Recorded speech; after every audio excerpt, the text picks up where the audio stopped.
Tôi lập gia đình từ khi mới là một cô sinh viên năm 2. Đến nay cũng đã được gần 3 năm.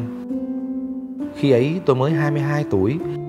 Ở cái độ tuổi còn rất trẻ và đầy hoài bão đó, tôi có em bé. Những lần về thăm nhà chẳng còn được như xưa, thưa thớt và thật vội vã. Tôi thích nhất là được ba chèo xuồng ra ngoài lộ, chỗ đậu xe để đón về nhà. Mỗi lần như vậy tôi đều rưng rưng nước mắt, tim tôi như vỡ òa. Nhưng tôi cố không để ba thấy những giọt nước mắt của mình, vì sợ ba buồn, ba lại suy nghĩ lung tung. Ba!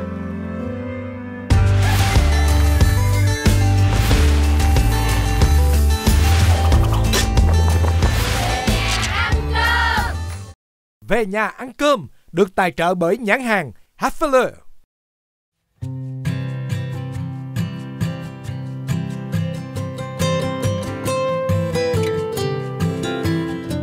Chào mừng quý vị và các bạn đang đến với chương trình Về nhà ăn cơm, được thực hiện dựa trên ý tưởng của Colorman và đội ngũ sáng tạo.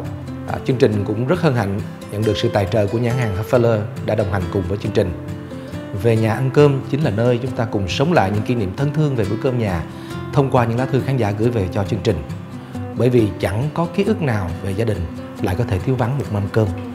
Quý vị và các bạn thân mến, có rất nhiều quý khán giả vẫn hay thường hỏi Colorman và ekip rằng những câu chuyện được chia sẻ trong Về nhà ăn cơm liệu có phải là những câu chuyện có thật hay không? Hôm nay thì Colorman xin tiếp tục khẳng định với quý vị và các bạn, mỗi một câu chuyện, mỗi một mẩu chuyện trong Về nhà ăn cơm đều được truyền cảm hứng từ một câu chuyện có thật của quý khán giả gửi về cho chương trình. Và sau đây cũng lại tiếp tục là một câu chuyện có thật, rất cảm động từ một khán giả có tên là Diệu Hân.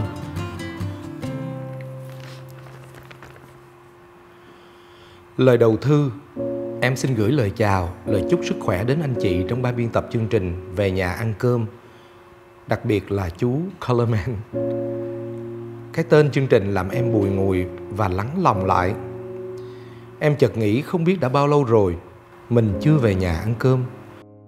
Những ký ức về mái nhà xưa, bên ba, bên mẹ, bên đứa em thơ cùng đồng ruộng, con kênh, làm em cảm thấy nhớ nhà, nhớ ba mẹ da diết.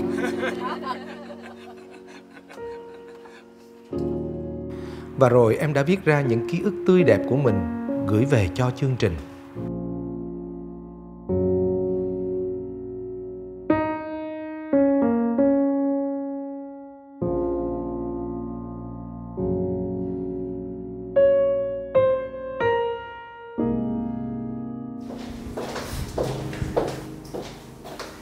Sài Gòn, những ngày cuối năm se lạnh.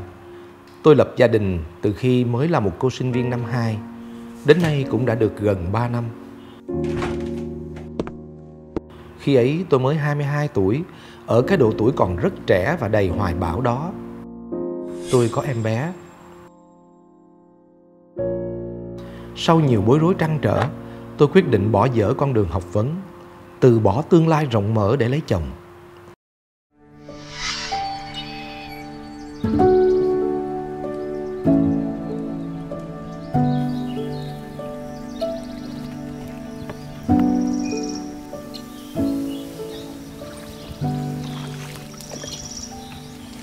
Ba với má ở nhà giữ sức khỏe nha.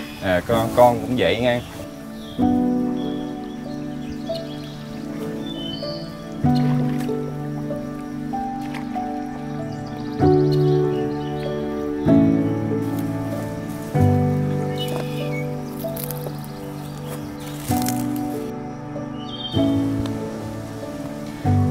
Con đi khi nào rảnh con về thăm ba má.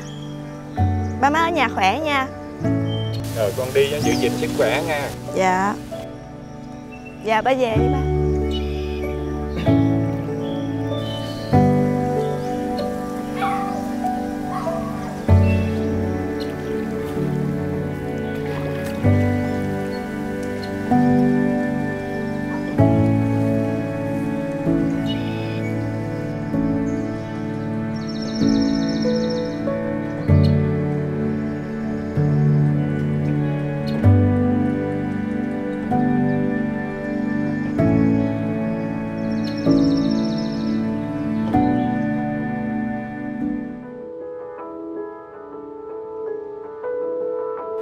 Kể từ ngày bước chân về làm dâu chốn thị thành xa hoa, những bữa cơm bên ba mẹ trở nên thật xa xỉ. Những lần về thăm nhà chẳng còn được như xưa, thưa thớt và thật vội vã. Tôi thích nhất là được ba chèo xuồng ra ngoài lộ, chỗ đậu xe để đón về nhà. Mỗi lần như vậy tôi đều rưng rưng nước mắt, tim tôi như vỡ òa. Nhưng tôi cố không để ba thấy những giọt nước mắt của mình, vì sợ ba buồn. Ba lại suy nghĩ lung tung. Ba! Chào con.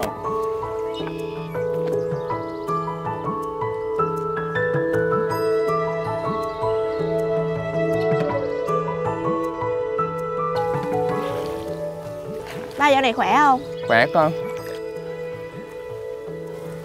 Mẹ ở nhà đang làm gì vậy ba? Mẹ đang quay quần cơm nước gì trong nhà con. Dạ.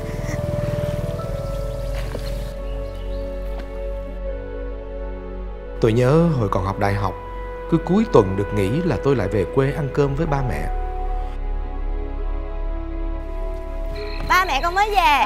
Con mới về. Con đi xe mấy giờ mà giờ mới về tới ạ? Dạ con đi hồi 3 giờ. Những bữa cơm cuối tuần ấy có gì đâu, rau vườn, cá ao. Tuy đạm bạc nhưng lại ngon đến lạ.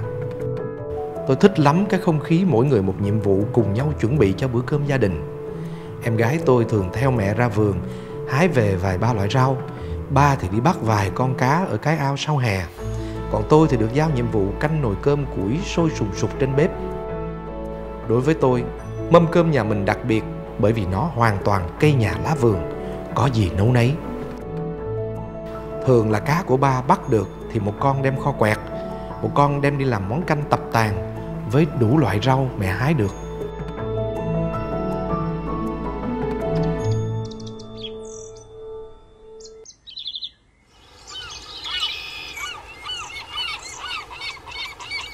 Ông đi bắt giùm tôi 2 cá đi. Một con kho khô, một con nấu canh ha.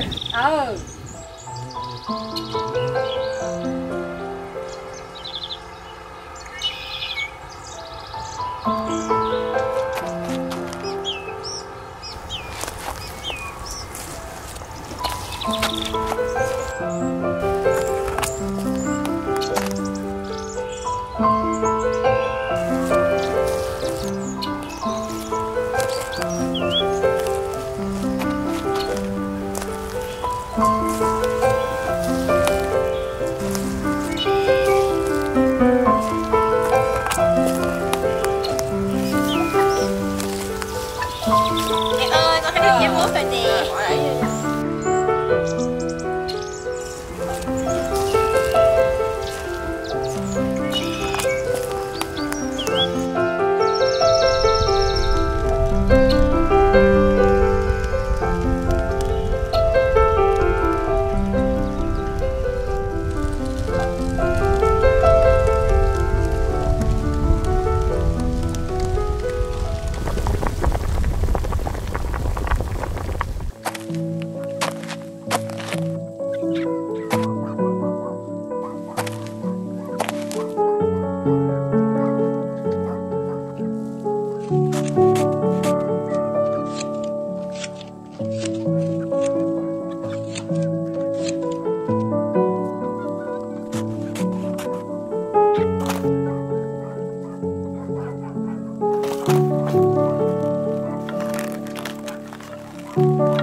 Không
biết các nhà khác thì như thế nào, chứ nhà tôi thì cỡ khoảng 4 giờ chiều là đã ăn cơm tối.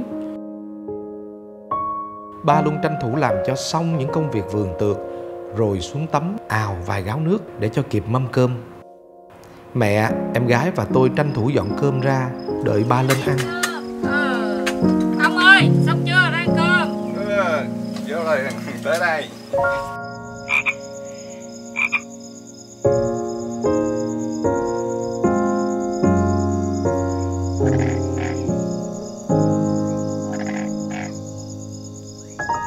Nồi kho quẹt thơm phưng phức, cực kỳ hao cơm.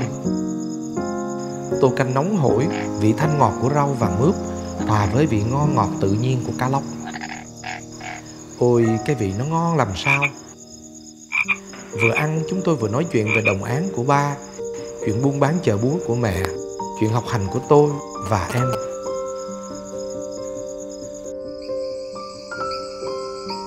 Mâm cơm trong trời hoàng hôn buông dần, cứ thế trôi qua cùng những câu chuyện của các thành viên trong nhà. Rồi hai con rồi học tới đâu rồi? Dạ cũng bình thường. Thôi ráng học cố gắng đi con nha. Dạ. Mình cũng biết chút xíu chữ rồi sau này mình làm cái tiền mình nuôi cha mẹ rồi nghe con nghe. Dạ. Sống ở quê con thấy vất vả không? Con ráng học nha. Dạ.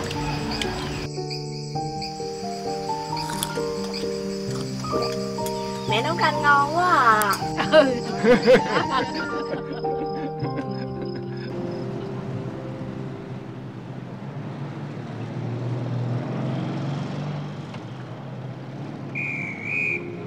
Vậy là 3 năm tôi sống xa ba mẹ. Tôi cảm thấy hối tiếc về những ngày tháng xưa cũ đã không ở bên gia đình. Tôi nhớ quê mình, nhớ từng lũy tre, từng cây cầu dừa bắc ngang con mương nhỏ, nhớ cầu cá tra, nhớ cái cách ăn nói rõn rẽn như bản chất người miền Tây sẵn có, nhớ cánh đồng ngạt ngào hương lúa. Phải ai là người con của xứ trồng lúa mới hiểu và cảm nhận được hết cái cảm giác khi đi xa trở về ngày mùa vụ cắt lúa. Hít một hơi thật dài, cảm giác mùi thơm hương lúa, mùi cánh đồng của bùn lầy, mới hiểu hết được niềm lân lân hạnh phúc khi được trở lại nơi mình từng gắn bó từ thuở mới lọt lòng.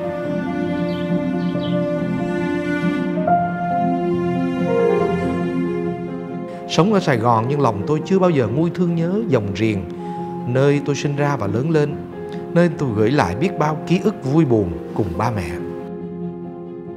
Tôi chỉ có một ước nguyện sau này nếu có điều kiện tốt hơn, khi các con học tập ổn định, tôi sẽ dành thời gian về thăm ba mẹ nhiều hơn, nấu cho ba mẹ nhiều bữa cơm hơn, trồng ít luống rau, trồng vài liếp cà, thả một ao cá, nuôi vài con gà.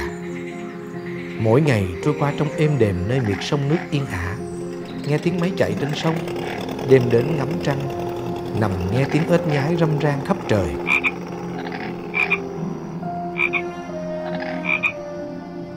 Giờ em gái tôi đã là cô sinh viên bận rộn chuyện học hành, chuyện làm ăn, nên thành ra thời gian em dành cho ba mẹ cũng không nhiều như xưa nữa. Chỉ mong dịp Tết cả hai chị em đều được về ăn nồi thịt kho tàu, chấm dưa cải và nhiều món ngon mẹ làm khác nữa. Mong rằng những ai xa quê như tôi sẽ có đủ điều kiện hơn để có thể về bên ba mẹ, ăn một cái Tết đầy đủ ý nghĩa, trọn vẹn và đầy đủ mọi thành viên trong gia đình hơn. Và lời cuối cùng em xin gửi lời tri ân, lời cảm ơn đến anh chị và mọi người trong ban biên tập chương trình Về Nhà Ăn Cơm đã làm ra một chương trình đầy ý nghĩa và nhân văn để những người xa quê như em có những phút nhìn lại và nên nhớ mình có một nơi để về. Và dù trên đường đời muôn vàn khó khăn vấp ngã, chúng ta hãy cùng về nhà ăn cơm. Bữa cơm gia đình lúc nào cũng chờ đón chúng ta trở về, dù ta vinh quang hay thất bại.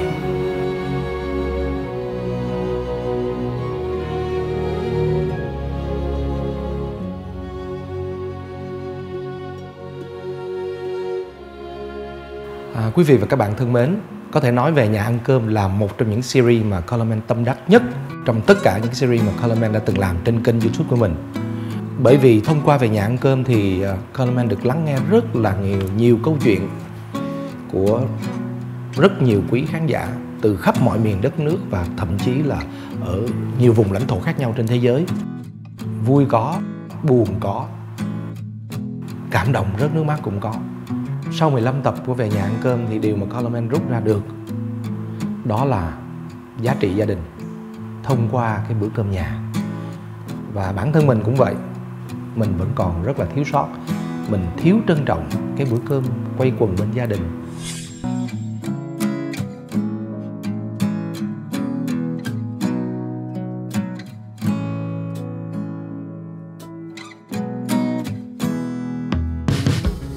Hôm nay là tập 15, cũng là tập cuối cùng của mùa 1 Về Nhà Ăn Cơm. Nhưng mà mong rằng là sẽ để lại cho quý khán giả cũng như Colorman chúng ta hiểu hơn, biết trân quý hơn về giá trị gia đình. Colorman và ekip xin được gửi lời cảm ơn rất là chân thành và rất là sâu sắc đến tất cả quý khán giả, và đặc biệt là những quý khán giả đã chia sẻ, đã gửi những câu chuyện của các bạn về cho chương trình. Về Nhà Ăn Cơm sẽ tiếp tục trở lại mùa 2 trong thời gian ngắn nhất.